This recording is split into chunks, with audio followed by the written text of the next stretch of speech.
오늘 주일 예배에 참석하신 성도님들, 주님의 평강이 또 주님의 영광이 충만하게 임하시기를 축원합니다. 옆에 분들과 인사 나누겠습니다. 잘 오셨습니다. 사랑합니다. 축복합니다.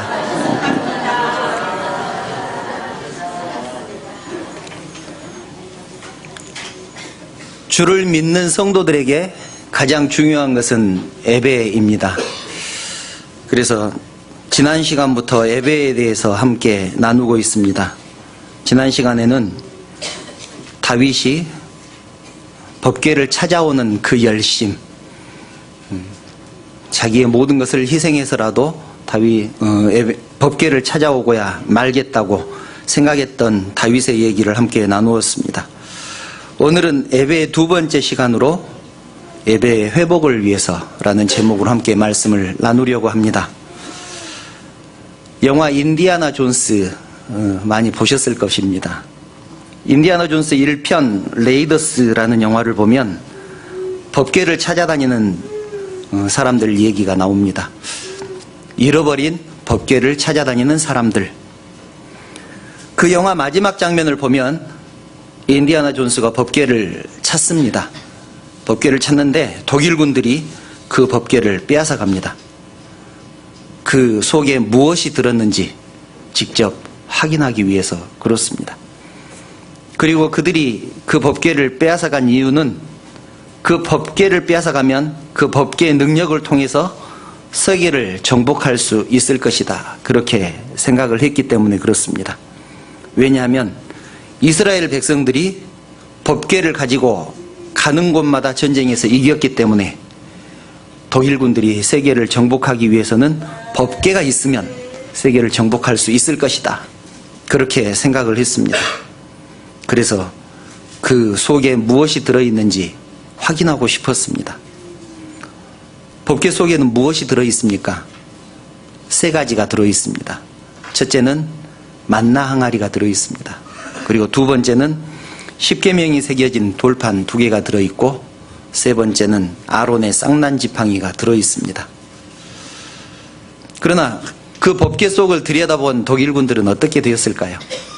그 영화에서 그 독일군들은 하나님의 사자가 그들을 치심으로 그 자리에서 모두 죽게 됩니다.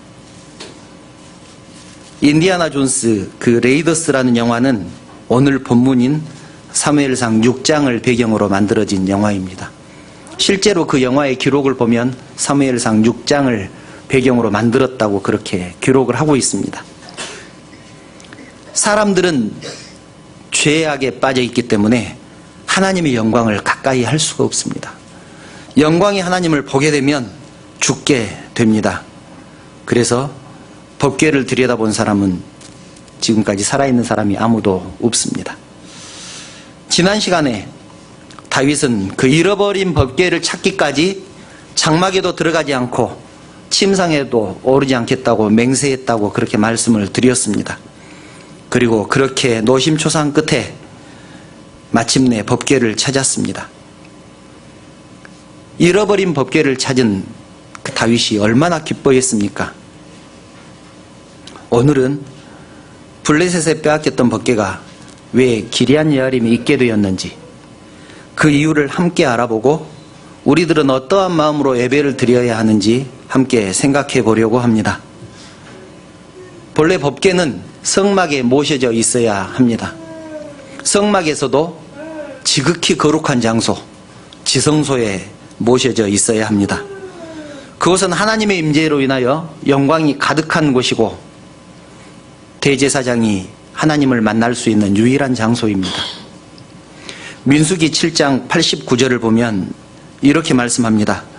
모세가 회막에 들어가서 여호와께 말하려고 할 때 증거계 위, 속죄소 위에 두 그룹 사이에서 자기에게 말씀하시는 목소리를 들었으니 여호와께서 그에게 말씀하심이었더라. 이렇게 말씀합니다. 하나님께서는 언약궤 위에 있는 속죄소에서 모세를 만나 주셨습니다. 그곳에 파란 불꽃으로 임재하셔서 대제사장이나 모세에게 말씀을 하신 것입니다. 그렇기 때문에 모세 시대부터 법궤는 하나님과 동일시 되었습니다. 법궤가 있는 곳에는 하나님이 계신다, 그렇게 생각을 했습니다. 그래서 이스라엘 백성들은 행진할 때 반드시 법궤를 맨 앞에 세웠습니다. 그리고 법궤를 앞세우고 나갈 때 그들은 모든 전쟁에서 항상 이겼습니다. 그리고 모든 것이 형통했습니다. 법궤를 앞세울 때 요단강이 갈라졌고 여리고성이 무너졌고 가나안 땅을 정복할 수 있었습니다. 법궤를 앞세우는 것은 곧 하나님을 앞세우는 일이었기 때문에 그렇습니다. 그런데 그런 능력의 법궤를, 영광스러운 법궤를 왜 잃어버렸을까요? 그 이유는 이스라엘 백성들이 하나님의 법궤를 무시했기 때문에 그렇습니다. 처음에는 이스라엘 백성들이 광야 생활을 할 때는 성막을 그들의 진영 중앙에 두었습니다. 성막 속에 법궤가 있다고 말씀드렸습니다. 그 성막을 한 중앙에 두었습니다. 법궤가 진 중앙에 있고 그 법궤를 중심으로 한 방향에 세 지파씩 12지파가 자리를 했습니다. 그들은 하나님의 성막과 법궤를 존귀하게 여겼습니다. 그런데 이스라엘 백성들이 가나안 땅을 정복한 후에는 이제 전쟁이 다 끝났으니까 자기들 마음대로 법궤를 모셨습니다. 여호수아가 에브라임 사람이었습니다. 그래서 법궤를 에브라임 지역에 모셨습니다. 이것이 잘못입니다. 법궤는 어디에 있어야 합니까? 중앙에 있어야 합니다. 중앙에 있어야 한다는 말은 한가운데 있어야 한다는 말입니다. 중앙에 있어야 한다는 말의 영적인 의미는 우리들의 마음속에 언제나 있어야 한다는 의미이기도 합니다. 그리고 법궤는 누가 관리하도록 되어 있습니까? 레위기에 보면 레위 지파 사람들이 관리하도록 되어 있습니다. 그런데 에브라임 지역으로 가지고 가서 에브라임 사람들이 그 관리를 하기 시작을 했습니다. 그러면 에브라임 지파는 감사하는 마음으로 법궤를 잘 관리했어야 옳습니다. 그런데 세월이 지나면서 에브라임 사람들은 하나님의 성소를 등한히 하기 시작을 했습니다. 성막 관리, 즉 법궤 관리는 레위 지파 사람들이 전문가인데 전문가가 아닌 에브라임 사람들이 법궤를 관리하기 시작을 하니까 시간이 가니까 등한히 하기 시작한 것입니다. 자기의 생업이 따로 있습니다. 성경을 우리가 보면 너무나 잘 아시겠지만 레위 지파 사람들은 특별히 하는 일이 없이 성막만 관리하도록 되어 있었습니다. 그리고 그 11지파 사람들이 전부 11조를 내어서 레위 지파 사람들을 먹여 살렸습니다. 그러니까 레위 지파 사람들보다 성막 관리를 더 잘할 사람들은 없습니다. 그런데 에브라임 사람들이 그 언약궤를 가지고 와서 자기들이 관리를 했습니다. 자기들은 일도 하고 법궤도 관리를 하고 성막도 관리를 하고, 그러니 얼마나 힘들었겠습니까? 그래서 처음에는 기쁜 마음으로 법궤를 가지고 갔지만 차츰 시간이 지나면서 법궤를 관리하는 것을 소홀히 하기 시작을 한 것입니다. 에브라임 지파가 법궤를 소중히 여기지 않게 되자 다른 지파들도 따라서 법궤를 소중히 여기지 않게 되었습니다. 법궤를 찾지 않게 되었습니다. 이러한 풍조 때문에 사람들은 차츰차츰 성소를 찾지 않게 되었고 마침내 자기 집에다가 이방신을 모셔놓는 신당을 차리게 되었습니다. 사사기 17장을 보면 집집마다 신당이 만들어졌다는 것을 알 수가 있습니다. 신당을 만들어 놓고 거기에 드라빔을 만들어 놓고 그 드라빔을 섬길 제사장을 따로 고용을 했습니다. 사사기 17장이 기록된 내용들입니다. 그래서 세월이 흐르면서 하나님의 법궤에 대한 인식이 무디어져 버린 것입니다. 그 당시에는 드라빔이 곧 하나님이었습니다. 하나님의 법궤는 잊혀지고 드라빔이 하나님 노릇을 하기 시작한 것입니다. 백성들만 그랬겠습니까? 레위 지파 사람들은 자기들의 손을 떠난 법궤를 잊어버렸습니다. 그래서 레위 지파 사람들은 할 일이 없었고 제사장들도 성소를 섬기는 것을 등한히 하기 시작을 했습니다. 그런 풍조는 엘리 제사장과 그의 아들들 시대에 와서는 극에 달했습니다. 엘리의 두 아들 홈니와 비느하스가 얼마나 못된 짓을 했는지 우리가 너무나 잘 알지 않습니까? 한 예로 하나님께 제물을 드리기 위해서 고기를 삶고 있는데 이 홈니와 비느하스가 갈고리를 가지고 와서 솥에 넣어가지고 휘휘 젓습니다. 그 골고리에 걸린 고기는 자기들 것이라고 가지고 가서 자기들만 먹었습니다. 그리고 사무엘상 2장을 보면 성전에서 수종드는 여인들을 겁탈하기까지 했습니다. 하나님의 성소를 얼마나 무시했으면 이런 행동을 했겠습니까? 그 시대는 이렇게 영적으로 혼탁한 시대였습니다. 그러던 중에 이스라엘 사람들이 블레셋과 전쟁을 해서 전쟁에서 지게 됩니다. 그래서 이스라엘 사람들이 모여서 회의를 합니다. 우리가 전쟁에서 이기기 위해서 어떻게 할까? 그 회의 결과가 이렇습니다. 법궤를 앞세우고 전쟁을 하면 이길 것이다. 그러니 다음 전쟁 때는 법궤를 앞세우고 가자. 평소 때 돌아보지도 않던 법궤를 전쟁을 하는데 사용하자고 그렇게 결의를 한 것입니다. 우리들의 모습 같지 않습니까? 평소 때는 하나님을 찾지도 않던 사람이 무슨 일이 생기면, 집에 성가신 일이 생기면, 기도 제목이 생기면 교회에 와서 기도하는 우리들의 모습과 얼마나 닮았습니까? 어쨌든 그들은 법궤를 앞세우고 전쟁을 하려고 합니다. 하나님의 법궤를 앞세우면 무조건 이길 줄 알았습니다. 그러나 어떻게 됐습니까? 그들은 더 참혹하게 패하고 말았습니다.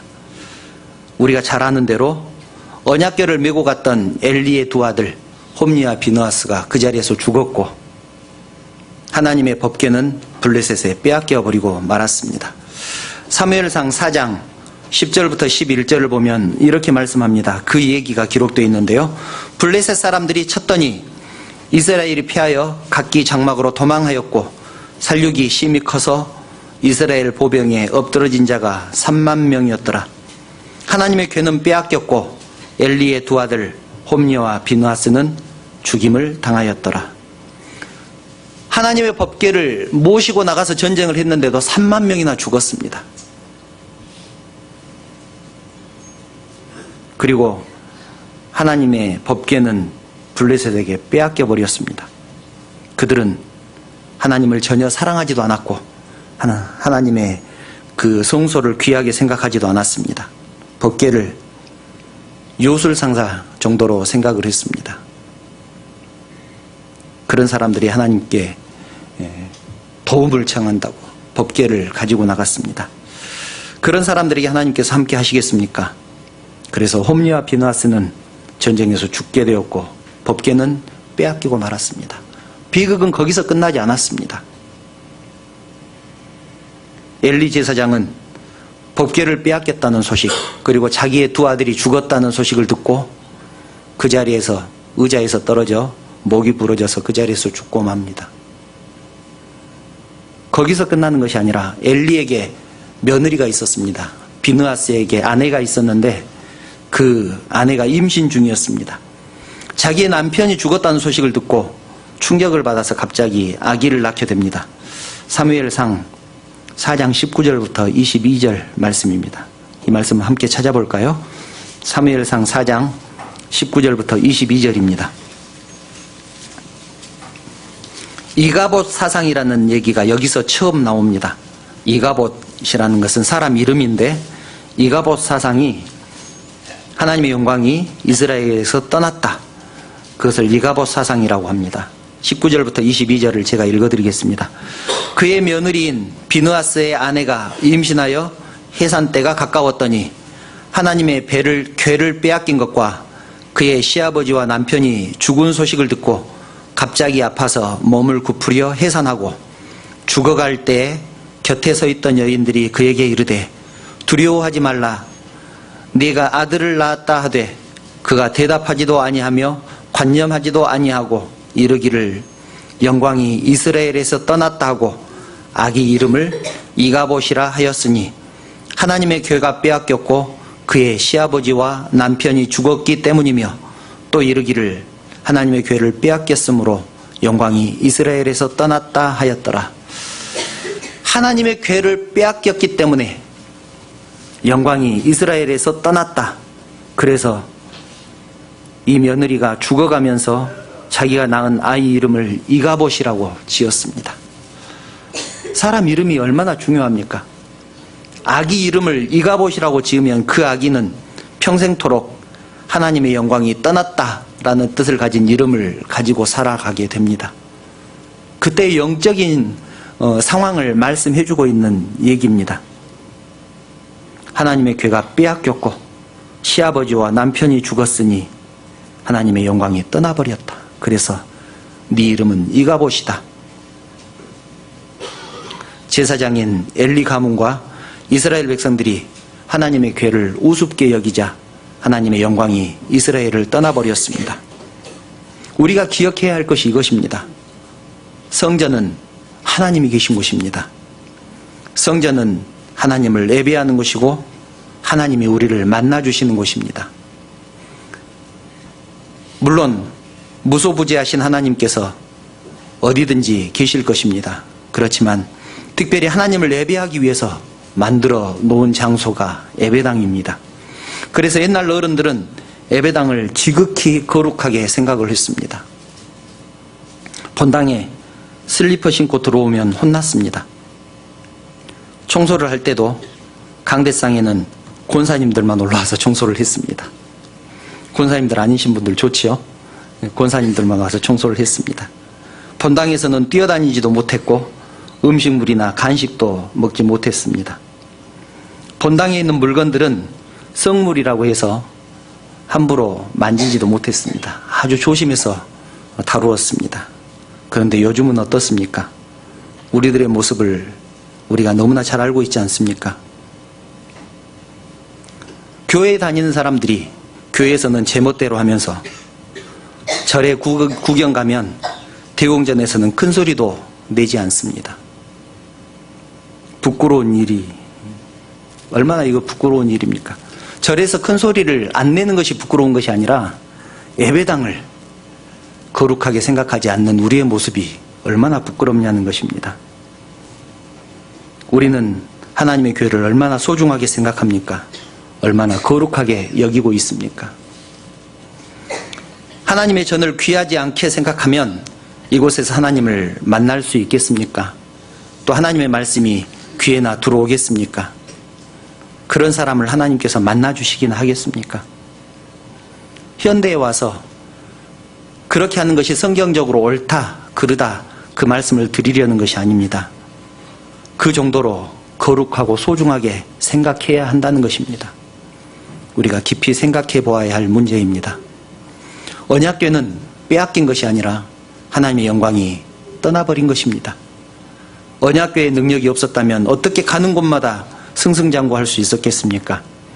언약궤를 빼앗긴 것은 하나님의 능력이 없어서가 아니라 하나님의 임재가 떠나버린 것을 의미하는 것입니다. 블레셋 사람들은 언약궤를 빼앗아 가놓고도 그것을 몰랐습니다. 언약궤의 능력이 어디까지인지 그것을 그들은 몰랐습니다. 언약궤를 전리품 정도로 생각해서 아스돗에 있는 다곤의 신전에 두었습니다. 다곤, 가나안에서 가장 높은 신 이름이 다곤입니다. 다곤을 모시는 그 신당에 하나님의 언약궤를 가져다 두었습니다. 그런데 놀라운 일이 벌어졌습니다. 블레셋 사람들이 아침에 일어나 보니 다곤 신상이 하나님의 법궤 앞에 넘어진 채로 언약궤에 절을 하고 있었습니다. 그 큰 신이 하나님 언약궤 앞에 엎드려서 얼굴을 쳐박고 있었던 것입니다. 그들은 깜짝 놀라서 신상을 다시 세워놓았습니다. 그런데 그 다음 날은 다곤 신상의 목과 팔 다리가 부러져 문지방에 걸쳐져 있고 몸뚱이만 남아 있었습니다. 다시 세워놓을 수 없게 아예 부러뜨려 버린 것입니다. 이것은 다곤 신이 하나님 앞에 굴복하고 있는 것을 상징합니다. 하나님이야말로 신 중의 신이고 왕 중의 왕이라는 것을 고백하는 것 아니겠습니까? 또 하나님께서는 아스돗 사람들에게 독종을 내리셨습니다. 재앙을 내렸습니다. 그래서 아스돗 사람들이 너무나 두려워서 법궤를 아스돗에 두는 것을 싫어했습니다. 그래서 가드로 옮겼습니다. 가드 사람들에게 또 재앙이 내렸습니다. 그래서 가드 사람들은 그 언약궤를 에그론으로 보내려고 했습니다. 그러자 에그론 사람들이 법궤에 모시고 오는 것을 무서워했습니다. 반대했습니다.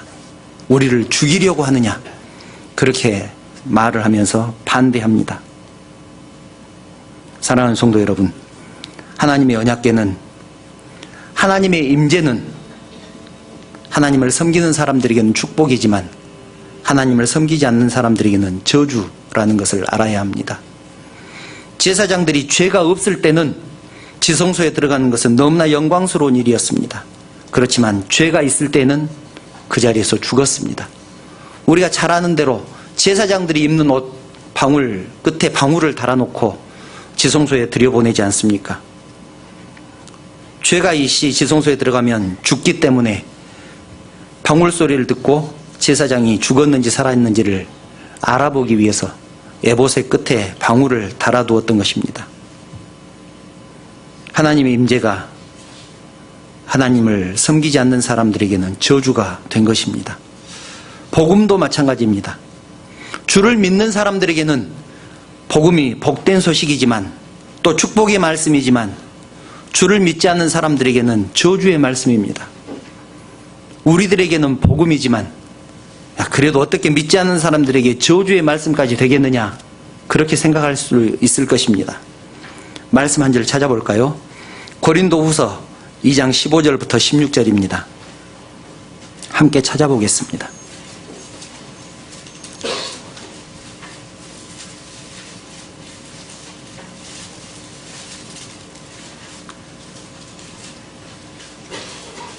고린도후서 2장 15절부터 16절입니다. 자막이 있으니까 함께 읽어보겠습니다. 시작. 우리는 구원받는 자들에게나 망하는 자들에게나 하나님 앞에서 그리스도의 향기니 이 사람에게는 사망으로부터 사망에 이르는 냄새요 저 사람에게는 생명으로부터 생명에 이르는 냄새라. 누가 이 일을 감당하리요? 아멘. 우리는 주의 복음을 전하는 그리스도의 편지다, 또 그리스도의 향기다, 그렇게 말을 합니다. 그런데 그 향기를 맡은 사람들이, 어떤 사람들은 사망으로부터 사망에 이르는 냄새가 될 것이고 어떤 사람에게는 생명으로부터 생명에 이르는 냄새가 된다고 그렇게 말씀을 합니다. 복음이 꼭 사람을 살리는 것이 아니라는 것이죠. 구원받지 못한 사람은 그 말씀이 저주의 말씀이 된다는 것입니다. 쉽게 말해서 이렇습니다. 주를 믿으면 구원을 얻는다. 이 말씀은 주를 믿지 않으면 구원을 얻지 못한다는 말씀입니다. 그렇죠? 그래서 주를 믿으면 구원을 얻는다는 이 말씀은 주를 믿는 사람에게는 복음이 되는 것입니다. 복된 소식이 되는 것이죠. 축복의 말씀이 되는 것입니다. 그런데 주를 믿지 않는 사람에게는 구원을 얻지 못한다는 소식이기 때문에 저주의 말씀이 되는 것입니다. 하나님을 섬기는 사람에게는 하나님의 법궤가 영광이지만 하나님을 섬기지 않는 사람에게는 하나님의 언약궤가 재앙이었던 것입니다.